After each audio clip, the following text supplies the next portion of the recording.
Басқаныңда кандай болот? Баса албайм. Баса албайт да, ошол болду. Отуруп калып чарчап. Ордуңан жала албайсыңбы? Жок. Канчага чыктың сен? 10го. Кичинекейиңден бери эле ушундайбы? Жок. 2-классыман болуп калды. Минора сыяктуу ооруган кыздар Кыргызстанда бир нече миң деп саналат. Балдарыбыздын мындай оор ооруларга чалдыгуусунун негизги себептеринин бири контрабанда аркылуу сапатсыз алынып келинген продукциялар болуп эсептелет. Жардам менен басат да, өз алдынча баса албайт. Акыркы 20-30 жылдан бери биздин өлкөбүз товар срогу өтүп кеткен товарлардын баарын алып келип, арзан сатыла турган өлкө болду да. Түнү менен алып келишет да, булар границадан өтөт. Эч кандай сертификаттары жок. Дагы резинка жумуртка чыкты, сунуп калды. Бүгүн жумуртка алып ушунту тазалап атсам, ичинен 10 сом чыкты. Көргүлө. Бул жумуртка Кыргызстанда жасалат экен. Жумуртка да аласыңар, ичинен 10 сомду алат экенсиңер. Көрдүңөрбү? Кыргызстандын 10 сому. Кадимде резинка сыяктуу эле күйүп атат. Парастамон дарысына кей. Көрдүңүздөрбү, мындай күйүп кетти. Азыр биз ошонун баарын ордоруна түзөп атабыз. Эмнеге рак оорусунун баары көбөйүп атат. Балдардын баары гипертоник болуп атат, сахар көбөйдү. Ушунун баары биздин тамак аштан да. Сапатсыздан. Азыр эми ошол жерди тартипке келтирели деп атабыз. İçini açsang mına rezinka.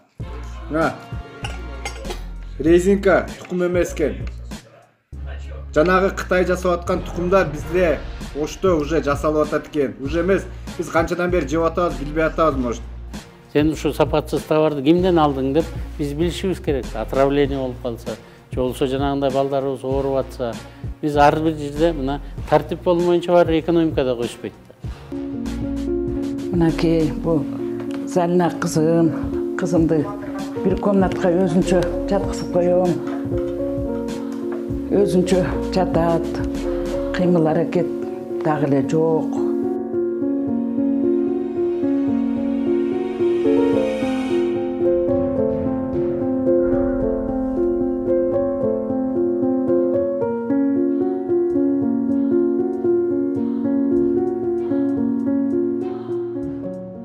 Россиядан дагы акча келип, кичине тияк биягына кенен болуп атат, дары парысына. Пенсиясын көбөйттү? Көбөйттү. 2000 болчу. Анан светке скидка кылганы ошо 500 экен кошту. Анан 3000 кошту, 5,5 болду. Уже 5,5 болду. Негизи эле салык дегендин гана эсебинен пособие, пенсия, зарплата көтөрүлөт. Анткени салык ай сайын түшүп турат да. Биз ай сайын бул өзүбүздүн милдетибизди аткарышыбыз керек да. Азыр салыкты төлөш керек. Салыкты төлөбөсөң кичине кыйыныраак болот. Өзгөчө мына колунда барлар. Чоң-чоң машиналар менен, фуралар менен алып келгендер, вагондор менен алып келгендер, биз ошолордун салыгын сөзсүз түрдө чогултабыз. Алардын ой боюна койбойбуз. Бирок базарда тургандар менен үшүп-шышып көчөдө туруп сатып аткан кичинекей комоктор баарына тең биз жардам бергенге даярбыз. Бизди Покровкадан помидор алып келгенбиз анан. İçin kesip bu pomidorları жасап çıkan var elinden tigi. Mumda iken de içi. Yani bu şalak kadar öğrenemezsek bu bir içi вообще mumda iken de. Резинка моя вообще. Mumda как вообще çözmek kimde резинка kende bir yerde. Pomidorda avayla alvasan ayava yapasını yoktan bu pomidoru da. Ben вообще içi резинка. Onu Kıtaylar şunu aralashtirip жиберетсем mi? Негизи жашылча ашып кетсе бир 4-5 күн жакшы шартта сакталат. Ал эми Кытайдан 4-5 күндө келип, анан биздин базардан колдон колго өтүп, биздин дасторконго келгичекти жок дегенде эле бир жумадан ашык убакыт өтөт да. Анан ошол маалда дагы өзүнүн товардык көрүнүшүн сакташ үчүн буларды атайын химиялык препараттар менен иштетишет. Дифенил жана парафин менен.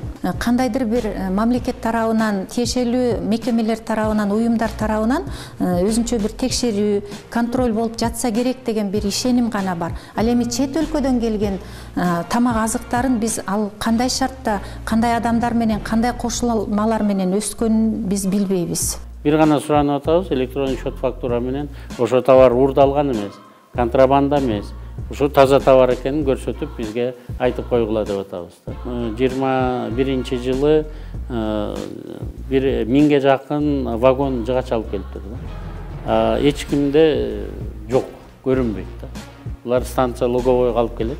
Ошондой эле дээрлик көп чабардын баарында. Анан ал жерден машина менен түнчүндө акырын Кыргызстанга киргизет дагы, эртең менен эрте базарларга алып барып, акырын сатып ийип жүрүшкөн да.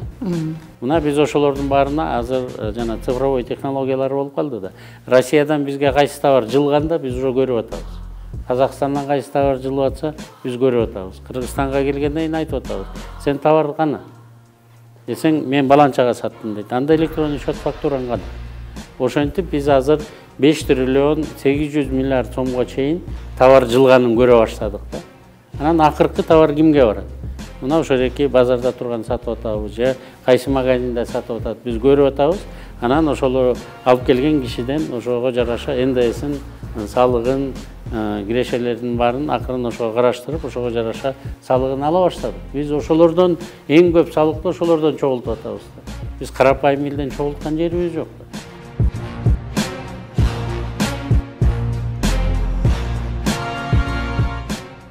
Кыргызстанда 2000ден ашуун тойкана жана мейманканалар бар. Алардын дээрлик 90% мамлекетке салыкты аз төлөшкөн же такыр төлөбөй келишкен. Мисалы Бишкектеги 5 чоң рестораны бар Кайнар Групп 2018-жылы болгону 42 000 сом гана салык төлөгөн. Таштанды чыгарууга 1 жылда болгону 100 сом төлөгөн. Ар бир тойканада бир кишиге 1000 сомдон кем эмес да. Эми кичирээк шаардан алысыраак болуп калса, бир 500 сомдон тегерегинде. Ар бир кишиге. Мына азыр борек жерде тойканаларды карап көрсөңүздөр болот. Мына тойкана Палаццо дейт. Bir жылда 208 000 сом төлөшкөн да. Биз контролду күчөтүп, жанагы контрольный касса машинасын коюп карайбыз дегенде, мына 2 миллион 522 000 төлөй баштады да. Мурун мына 192 000 12-ге бөлүп койсоңор, bir 15 000 айына төлөшкөн да. Bir официант 1000 сомдон чыгат жумушка. Мына ушурекинтип азыр ар бирине чейин биз карап атабыз да. Мына той Вавилон деген тойкана бар экен, 445 000 эле төлөптүр. Азыр мына 2 миллион 421 000 төлөп атат. Бул тойканаларды куруш үчүн 1,5-2 миллион долларды сарптап атышат. Анан өкмөткө болсо төлөгөнү ошо 10 000 сом, 15 000 сом айына. Айына бир нече миллион тапкан ресторандар эмне үчүн мындай аз салык төлөп келген? Эмне үчүн булар ошентип төлөчү? Анткени ошол жерден салыкчы крыша болчу. Участковый, дагы кайсы укук коргондордун баары крыша болчу. Салык инспекциянын начальниги ошол жерде крыша болчу.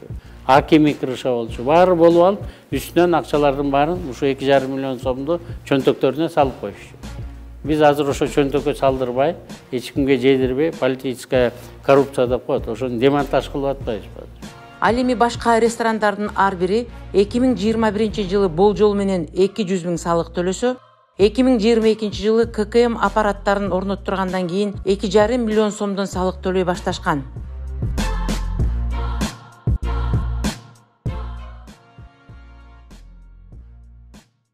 Контрабанда менен иштеген мыйзамсыз байыгандар миллиардтаган акчаларды таап, бирок мамлекетке пайдасы болбой жатканын карапайым эл да өзү көрүп турат.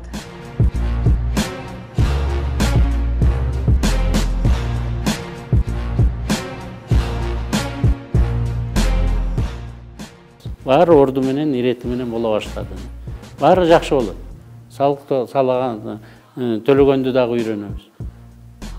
Салыктын көлөмүн аябай катуу көбөйтпөш керек. Салыкты алына жараша орто катмар төлөш керек. Байлар көбүрөөк төлөш керек. Ал эми колунда жоктогулар жаңы бутуна туруп келаткандарга биз жардам беребиз. Сөзсүз.